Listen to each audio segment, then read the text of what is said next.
안녕하세요. 사랑하는 성도님, 영혼의 샘물 은혜의 자리 오심을 축복합니다. 구원의 주님이 우리와 함께 하십니다. 우리와 함께 하시는 주님을 찬양합니다. 기도합시다. 주님, 그 아름답고 거룩한 이름을 찬양합니다. 우리를 구원하신 예수 그리스도 생명의 이름, 구원의 이름을 경배합니다. 오늘도 주님의 그 음성에 귀를 기울입니다. 우리의 마음을 열어주시고 생각을 열어주시고 눈을 열어주시고 귀를 열어주셔서 주님의 그 은혜의 말씀이 우리 마음에 거룩한 생명의 양식이 되게 하여 주시옵소서. 주님의 말씀 붙잡고 하루하루 믿음으로 승리하며 하나님의 나라를 세워가는 거룩한 천국의 백성들로 삼아 주시옵소서. 예수님 이름으로 기도합니다. 아멘. 오늘 말씀은 사도행전 26장 19절에서 32절입니다. 아그리빠 왕이여, 그러므로 하늘에서 보이신 것을 내가 거스르지 아니하고 먼저 다메섹과 예루살렘에 있는 사람과 유대 온 땅과 이방인에게까지 회개하고 하나님께로 돌아와서 회개에 합당한 일을 하라 전함으로 유대인들이 성전에서 나를 잡아 죽이고자 하였으나 하나님의 도우심을 받아 내가 오늘까지 서서 높고 낮은 사람 앞에서 증언하는 것은 선지자들과 모세가 반드시 드리라고 말한 것밖에 없으니 곧 그리스도가 고난받으실 것과 죽은 자 가운데서 먼저 다시 살아나사 이스라엘과 이방인들에게 빛을 전하시리라 함이니이다 하니라. 바울이 같이 변명하매 베스도가 크게 소리내어 이르되, 바울아, 내가 미쳤도다. 내 많은 학문이 너를 미치게 한다 하니, 바울이 이르되, 베스도 가까여 내가 미친 것이 아니요 참되고 온전한 말을 하나이다. 왕께서는 이 일을 하시기로 내가 왕께 담대히 말하노니 이 일에 하나라도 하시지 못함이 없는 줄 믿나이다. 이 일은 한쪽 구석에서 행한 것이 아니니이다. 아그리빠 왕이여, 선지자를 믿으시나이까? 믿으시는 줄 아나이다. 아그리빠가 바울에게 이르되, 네가 적은 말로 나를 권하여 그리스도인이 되게 하려 하는도다. 바울이 이르되, 말이 적으나 많으나 당신뿐만 아니라 오늘 내 말을 듣는 모든 사람도 다 이렇게 결박된 것 외에는 나와 같이 되기를 하나님께 원하나이다 하니라. 왕과 총독과 번이게와 그와 함께 앉은 사람들이 다 일어나서 물러가 서로 말하되, 이 사람은 사형이나 결박을 당할 만한 행위가 없다 하더라. 이에 아그리빠가 베스도에게 이르되, 이 사람이 만일 가이사에게 상소하지 아니하였더라면 석방될 수 있을 뻔하였다 하니라. 아멘. 자, 아그리빠 왕 앞에 서서 바울은 자기의 회심 사건을 증언하죠. 간증입니다. 물론 이 자리는 자기가 결박된, 지금 감옥에 갇혀 있는 것에 대한 일종의 변호, 변명이지만 그 내용은 완전히 바울의 회심 고백이었습니다. 자, 이렇게 자기가 주님을 만난, 부활의 주님을 만난 그 놀라운 경험을 다 설명한 후에 아그리빠 왕에게 말합니다. 그러므로 하늘에서 보이신 것을 내가 거스르지 아니하고, 자, 이처럼 나에게 나타나신 그리스도 부활의 예수님이 내게 주신 것을 내가 어떻게 거스르겠습니까? 다 순종할 수밖에 없습니다. 그 내용은 무엇입니까? 바로 20절이에요. 그래서 다메섹과 예루살렘에 있는 사람과 유대 온 사람과 이방인에게까지 무엇을 말해요? 회개하고 하나님께로 돌아와서 회개에 합당한 일을 하라 전하였습니다. 자신의 회심을 간증하며 이러한 주님을 만난 내가 어떻게 그 주님의 말씀에 순종하지 않겠습니까? 그래서 저는 주님의 말씀에 순종하여 회개의 복음을 선포했고, 그리고 다메섹에서도 예루살렘에서도 만나는 사람들에게 이렇게 복음을 선포한 것입니다. 바로 이것 때문에 성전에서 유대인들이 나를 잡아 죽이려고 했던 것입니다. 바로 이것 때문에 내가 체포된 것입니다. 이것 때문에 내가 지금 이곳에 온 것입니다. 라고 말하는 거죠. 하나님의 도우심을 받아 내가 오늘까지 이렇게 많은 사람들에게 높은 사람, 낮은 사람, 모든 사람들 앞에 증언한 것, 그 내용은 다 말씀에 선지자들과 모세가 될 것이라고 예언한 그 말씀, 바로 그것을 전하였을 뿐입니다. 내가 사사로이 개인의 어떤 것들을 전한 게 아니라는 거예요. 그 내용의 핵심은 뭐예요? 23절이죠. 곧 그리스도가 고난을 받으실 것, 죽은 자 가운데서 먼저 다시 살아나셔서 이스라엘과 이방인들에게 빛을 전하시리라. 바로 이것.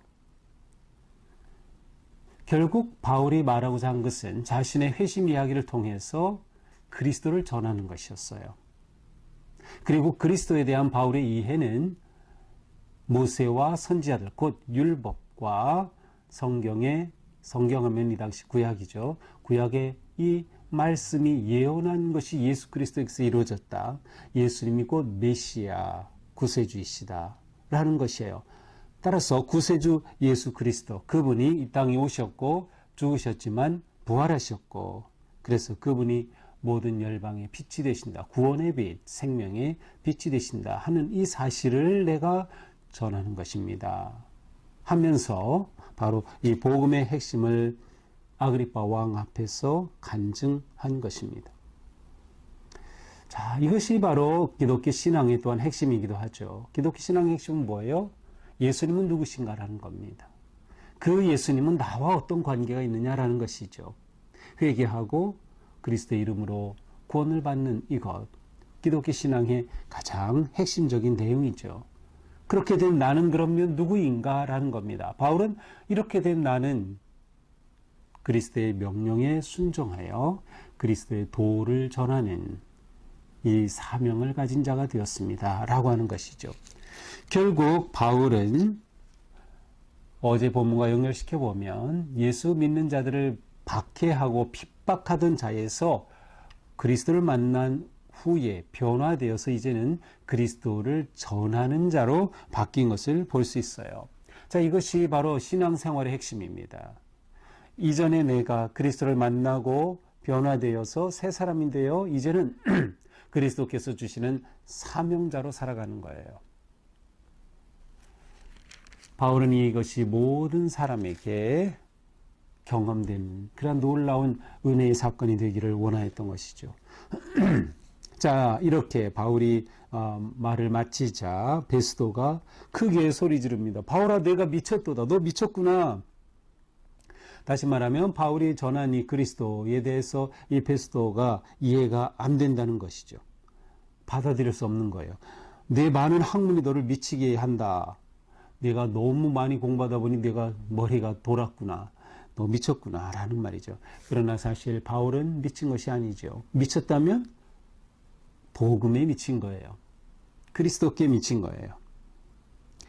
그러자 바울이 말하죠. 베스도 각하여 내가 가진 미친 것이 아니요 참되고 온전 말을 하나이다. 아닙니다. 내가 미친 거 아닙니다. 바울은 온전한 정신이었어요. 온전한 믿음이었어요. 나 미친 거 아닙니다. 다 압니다. 이해가 안 되시는 거. 하지만 그렇다고 내가 미친 거 아닙니다. 내가 말하는 전하는 이것은 온전한 것입니다. 왕께서는 이 일을 아시기로 내가 왕께 담대히 말합니다. 이 일에 하나라도 아시지 못함이 없는 줄 믿나이다. 이 일은 한쪽 구석에서 행한 것이 아닙니다. 자, 여기서 이 일이라는 것은 바로 예수 그리스도의 사건입니다. 예수 그리스도의 십자가 사건, 유대인들이 동교 지도자들이 예수 그리스도를 십자가에 못 박도록 그렇게 백성들을 선동하고 죽인 이 사건 다 아는 거예요. 예루살렘에 있던 모든 사람 다 아는 거예요. 베스도가 이거 왜 모르겠어요? 다 아는 겁니다. 아그리빠가 다 아는 것이죠. 그래서 이것이 세상 한쪽 구석에서 몰래 비밀이 일어난 일이 아닙니다. 이것은 다 이미 공개된 것이니까 이미 알고 계시지 않습니까? 라는 거예요. 아그리빠 왕이요 선지자를 믿으시나이까? 믿는 줄 아나이다. 그러면서 바울이 아주 압박하지 합니다. 선지자를 믿으시죠? 믿으신 줄 내가 압니다. 이렇게 말하는 거죠. 그러자 아그리빠가 얼른 자기 방어를 합니다.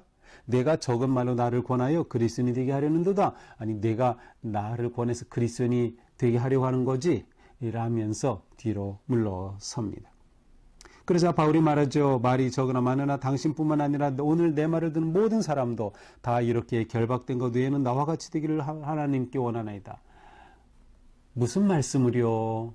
여기에 있는 왕이나 총독이나 여기 모인 모든 사람들이 내가 지금 이렇게 결박된 것, 이것 외에는 누구나 다 나와 같이 되기를 원합니다. 라고 담대하게 선언합니다. 바울이 나와 같이 되기를, 이건 굉장히 바울의 아주 중요한 그런 고백입니다. 사실 바울은 성도들에게 나와 같이 되라라는, 빌립보 교인들에게도 나와 같이 되기를 이라고 말한 적이 있어요. 나와 같이 되기를. 모든 사람이 바울처럼 부활의 주님을 만나고 회개하고 믿음으로 구원의 삶 살기를 기대하고 원했던 것이죠. 이것이 바울의 사명이고 부활의 주님께서 바울에게 맡기신 사명이었어요. 바울은 이것을 잘 알았고 바로 기회가 되는 대로 그는 이 복음을 선포하는 것입니다. 자, 이렇게 바울의 변론은 끝났습니다. 자, 이렇게 끝난 후에 이제 왕과 총독과 번이게 거기 앉은 모든 사람들이 서로 이야기하면서 말합니다. 이 사람 바울은 사형이나 결박을 당할 만한 행위가 없다. 이것이 그들의 결론이었어요. 바울에게는 이렇게 감옥에 갇히거나 사형을 당할 만한 아무런 근거가 없다. 죄가 없다는 것이죠. 그러자 아그리빠 왕이 베스도에게 말합니다. 이 사람이 만일 가이사에게 상소하지 아니하였더라면 석방될 수 있을 뻔하였노라. 만약 상소하지 않으면 황제에게나 가겠소라고 바울이 요청했죠. 그렇게 황제에게 상소하지 않았더라면 무죄하니까 석방될 수 있었을 것이다 라고 말합니다. 저는 여기서 잠깐 이런 생각을 해요. 그렇다면 내가 가이사에게 항소하나이다. 황제에게 가기를 원했던 것을 취소하면 되지 않을까요? 가이사에게 상소했던 상소 취소하면 되지 않을까요? 근데 그렇게 되지 않았어요. 이것은 단지 베스도와 아그리파 사이에 나눈 이야기인지 아니면 바울에게도, 물론 이렇게 누가가 쓴 것을 보면 바울도 나중에는 알았겠지만 이때도 알았는지, 그렇다면 바울이 이걸 근거로 해서 나는 상소를 취하겠소라고 했는지는 모르겠어요. 그러나 제가 볼 때는 바울은 지금 어디에 마음이 가 있어요? 로마에 가 있어요. 왜? 부활의 주님께서 네가 바로 이렇게 로마까지 가야 할 것이다 라고 말씀을 주셨기 때문에 바울의 비전은 지금 로마예요. 따라서 이렇게 지금 갇히게 되었고 체포되었고 황제에게 상소함을 통해 로마로 갈 기회를 잡은 것이죠. 그러니 바울이 이렇게 될 이유가 있든 상관없이 바울은 주어진 이 사건을 통해 복음 전도의 기회, 그리고 하나님이 맡겨주신 그 사명을 이룰 기회로 삼았던 것임을 알 수 있습니다. 자, 오늘 말씀은 참 우리가 많은 것들을 생각하게 합니다. 사명자의 삶이 무엇인가, 전도자의 삶이 무엇인가, 그리스도인의 삶이 무엇인가라는 것을 깊이 생각하게 됩니다. 자, 사명자의 삶. 오늘 바울의 모습을 보면서 사명자로 산다는 것은 무엇인가? 그것은 곧 증인의 삶을 사는 거죠. 예수 그리스도의 증인입니다. 부활의 증인이 되는 것이죠. 예수님이 메시아 구세주이시다라는 증인의 삶을 사는 것입니다.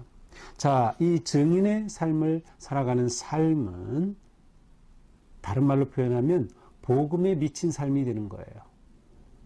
생명의 복음에 미친 삶. 그러지 않고서는 바울처럼 이처럼 온갖 순환을 당하면서 그것을 놓지 않고 사명을 향해 나아갈 수 있을까? 그러니까 우리는 복음에 완전히 미친 거예요. 복음이 나를 사로잡은 거예요. 우리는 완전히 복음에 의해 복음에 매인받은, 그리스도께 매인받은 존재가 된, 이것이 진정한 사명자의 삶이 되는 것이죠. 이렇게 될 때 어떤 상황에서도 위축되지 아니하며 성령 충만하심으로 용기 있게 모든 상황을 이겨나가고 그 상황 속에서 하나님의 지혜로 바른 선택을 하게 되는 것이죠. 자, 바울은 이러한 복음에 미친 삶을 아마 두 가지로 우리에게 보여주는 것 같습니다. 하나는 주와 같이 되는 삶이에요. 주를 닮는 삶. 바울은 자신이 당하는 모든 고난을 그리스도의 고난에 동참하는 것으로 이해하고 받아들였어요.